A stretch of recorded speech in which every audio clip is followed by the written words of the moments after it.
ખેડૂત મિત્રો, હું સરપંચ સીધમાંથી સંજયસિંહ ચૌહાણ.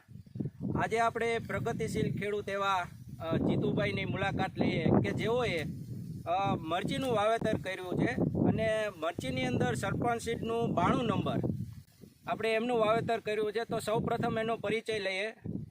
તમારું પૂરું નામ? મારું નામ જીતુભાઈ, ગામ જીતુભાઈ ભુવા, ગામ ખંભાળિયા, ભેસાણ તાલુકો, જુનાગઢ જિલ્લો.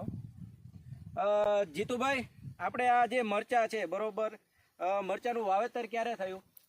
10/7/2024. અને મરચાની ક્વોલિટીની અંદર અને હજી આપણે અત્યારે અવિરત વરસાદ પડ્યો બરોબર, તો વરસાદના લીધે મરચીમાં તમને આમાં શું બેનિફિટ મળ્યો? વરસાદમાં આ જો નુકસાની તો એટલી બધી દેખાતી નથી, આમાં સારું લાગેલું છે. હા, પણ એમાં અમારી મહેનત પણ જોઈએ થોડી ભેગી, પણ આમ સારું છે, બીજા કરતાં ઘણું સારું છે. બરોબર.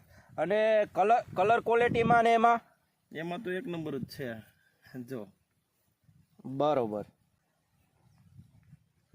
કલર ક્વોલિટીમાં ને એમાં સારું છે બરોબર. આપણે તમે જે અધર વેરાયટી વાવો છો એના કરતાં કલરમાં અને ઉત્પાદનમાં કેવું રહેશે?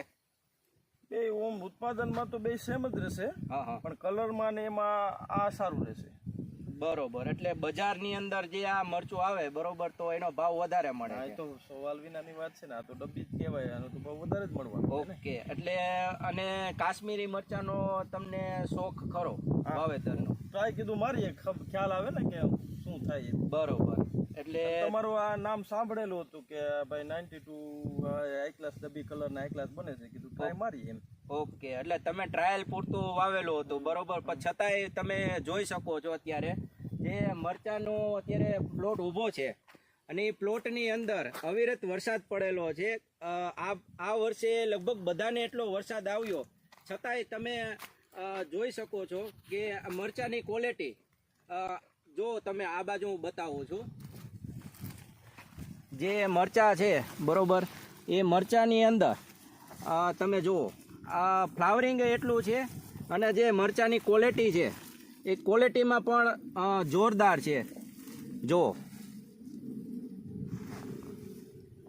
તો આ હતા આપણે પ્રગતિશીલ ખેડૂત, જે જુનાગઢ જિલ્લો જુનાગઢ, તાલુકો ભેસાણ અને ગામ ખંભાળિયા, તેઓએ સરપંચ સીડનું 92 નંબર વાવેલું છે.